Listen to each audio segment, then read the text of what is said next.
Okay, so here it is, Friday night. It's officially been 1 week since I DJ'd my first gig, and there's some things that I learned. And I mean, I think, experienced DJs know this.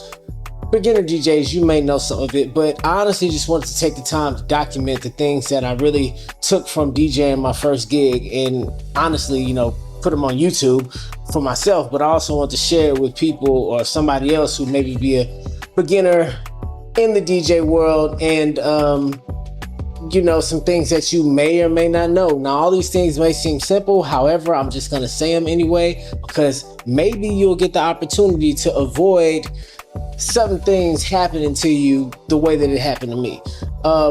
Number one, when I talk about something happened to me, the biggest thing was as I was packing things up, breaking things down. When I pack up my gear, I'm very cautious and careful with it. However, when I was breaking everything down, my cousin tried to help me out, and she's not as strong. She tried to pick up the speaker, didn't get it up all the way, and all I hear is like she scraped my shit on the concrete. Now, me, I'm so particular and I'm so anal about keeping my stuff in order. I don't know why, but I didn't buy a bag. Number one, protect your gear. Now, granted, I looked at the speaker. It sounded worse than what it was. It wasn't bad at all. She actually didn't scratch it. I looked at it. I just kind of wiped it and it was gone. But I'm not gonna lie to you. That had me a little tight at that very moment. And I was mad because I was like, I wasn't mad, but there's like this little thing inside of me that like snaps and kind of gets a little pissed real quick. I know how to check it at this age of mine, but it's just kind of protect your gear. I don't care if it's a speaker stand. I don't care if it's a speaker. Your DJ controller, of course. Protect your gear. Buy a case. Invest in a case. I bought a case for my DJ controller. Obviously, I'm not finna pay $900 for something and not protect it. But the speakers, however, I thought, okay, man, they look durable. Doesn't matter how durable they look. As soon as I got back home, I was on Amazon. I bought myself 2 bags for the speakers case and the stands. Protect your gear, guys. It doesn't matter what it is. Make sure that it looks nice. Make sure that it stays professional looking. Don't have your stuff getting tore up. All right, and since I'm on the subject of speakers, here's the second thing that I learned. The big speakers are way different. It is not the same as your computer speakers. It's not the same as the monitors that I use. I use some Yamaha monitors. Sure, it has bass, it has a little bit of knock, but it does not have the same amount of knock as a PA speaker or even the Party Box 110s that I DJ'd the last event with. I never had the opportunity to turn them up as loud as they go. I turned them up a little bit. I got a noise complaint here in my apartment, so obviously I'm not really doing that anymore. I'm just using my Yamaha monitors. And all I can say is when the speakers are loud, if you make a mistake, you're going to be heard loud. However, it also allows you to really get in the mood and relax, because when that bass hits you, I promise you, it's something about it. When you hear that bass a little bit more, it allows you to know when to bring in the next track a little bit more. And you also have to be a little careful with the next track bringing it in, because you don't want to overdo it with the bass and make it sound just too loud and too congested. But those big speakers change everything. Those things can help you a lot, but they can also, hurt you a lot if you're not precise. I will say that, because any mistake that you make on a little monitor, it's just going to be amplified on a bigger speaker. I bring up the bass and I bring up how it hits and how it makes you feel, especially when you're playing that rap, that trap, or whatever it is. When you hear that low end, pause, it allows you to loosen up. That's the third thing that I learned. Loosen up. Just have fun. You're there to play the music. You're there to give the people a performance. But overall, just as they're enjoying it, you need to be enjoying it yourself. I've learned that a lot of people are kind of hive-minded. If they hear other people enjoying themselves, then they're going to enjoy themselves. And if you're the DJ and you're the one putting the music out there and you're sitting there just standing there, you're kind of looking like, why aren't you enjoying the music? Why aren't you enjoying this show that you're putting together for us? So try and loosen up, have fun, dance to the music. You enjoyed the music when you were prepping your set. Make it look like you're enjoying the music while you're actually there. And then this one, read the room, learn when to pivot. I promise you, my cousin hit me and was like, yo, it's just gonna be my boyfriend's family, this, that, and the third. I'm thinking, yo, like it's gonna be like family, like older people, you know, maybe some younger cousins. I really didn't know what the set was, right? And that's not the case. So when I got there, it was welcome to Niggerville, y'all.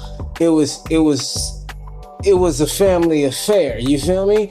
And the set that I had was for more of a diverse group. Sure, it was still good music that everybody knew there, but as I looked around the room when I first started, I think I let about 5 or 6 songs go by and I started realizing, okay, Buddy in the corner, he ain't bobbed his head yet.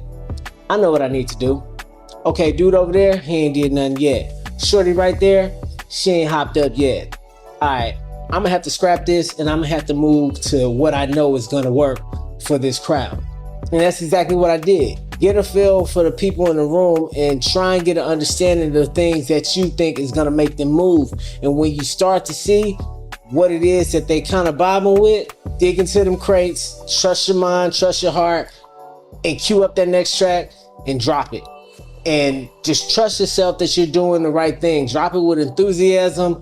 And I promise you every single time, maybe not every single time, but I promise you more than likely it's gonna work. You're gonna win those people over after it's all said and done. And that's exactly what happened. But with that being said, you also gonna have to have a plan, because I went there with a particular set list. I probably made it maybe 20 songs in or something like that. And I just said, all right, I'm freestyling. That can get a little bit scary because you don't want to get stuck and be like, okay, what can I do? Can I match this with that? I'm not experienced enough. Sure, like I know, okay, this song sounds good with here or whatever. But like I said, I want to create a mix. I don't want to just drop different songs back to back. I want to make it a seamless transition. I actually want to put together a quality set. So when you have that in your mind and you know you're trying to, keep BPMs together, trying to stay within key, trying to keep the energy right, a lot of the times that can be a little bit nerve-wracking. So even though you may pivot and sit up there and try and win somebody over, you need to ultimately be able to continue to keep the party won over and not make a mistake. So learn how to pivot, just try and trust yourself a little bit. That's what I'm learning. And, just do it with confidence. And lastly, just relax. I know it may seem as if, loosen up and just relax is the same thing. It kind of is, but there's a second part to it. Just relax. If all else fails, play the song. That's it. I kid you not, I was at the club, I want to say Sunday night. I DJ'd the event Friday. I DJ'd the event Friday. I went out Saturday night with my friends and DJ's rocking. Everything's going good. I could hear little mistakes that he was making because now I'm paying attention. And that's another thing. A lot of people, they get drunk. A lot of people, they get drunk, they turn up. They're not going to hear every little mistake you make. However, I kid you not, for about 10 seconds, the music just completely shut off. I don't know what he did. He did something, but maybe it wasn't even him. All I know is the music shut off. Everybody looked up and was like, hey, what's going on or whatever. 10 seconds went by, dude just played the next song. I kid you not. 3 seconds after that, all the drunk people were back dancing, vibing, having a good time. It's like it didn't even happen. I mean, it did, but it didn't. But what I'm trying to say is, don't stress too much over it. Try and have a short memory. If all else fails and you make a mistake, just shift over to the deck, play the record. Let the record rock. Let the record do what it's supposed to do to give them that feeling to relax and listen to the song. Get them on the next one. That's literally all you can do. Don't overdo it. If you see as you're messing up and you don't know how to get out of it, just flick out of it. Play the song. That's it. There's some other things that the event taught me for sure. But I'm kind of going to save those for another video because I feel like it's better suited for another video that I have in mind. But ultimately, those are the few things that I learned that can be just, easily translated outside of, preferences, because one of the other things I learned was kind of like a preference. But those are the things that I feel are universal and, the things that I really kind of learned. Just try and loosen up, have fun, dance, relax, just play the record, read the room. If you're going to pivot, learn how to keep that pivot going. The big speakers are different. If you make a mistake on big speakers, they're just a little bit louder. But you know, also it allows you to loosen up, and then ultimately protects your gear. Like, you spend all this money, protects your gear. Protect it. Anyways, those are just kind of the things that I learned. I just kind of want to get on here and document that. Let me know down below if there's anything else that you guys learned from your first event. Outside of that, y'all keep it easy, y'all stay cool, y'all keep rocking, all right? Peace.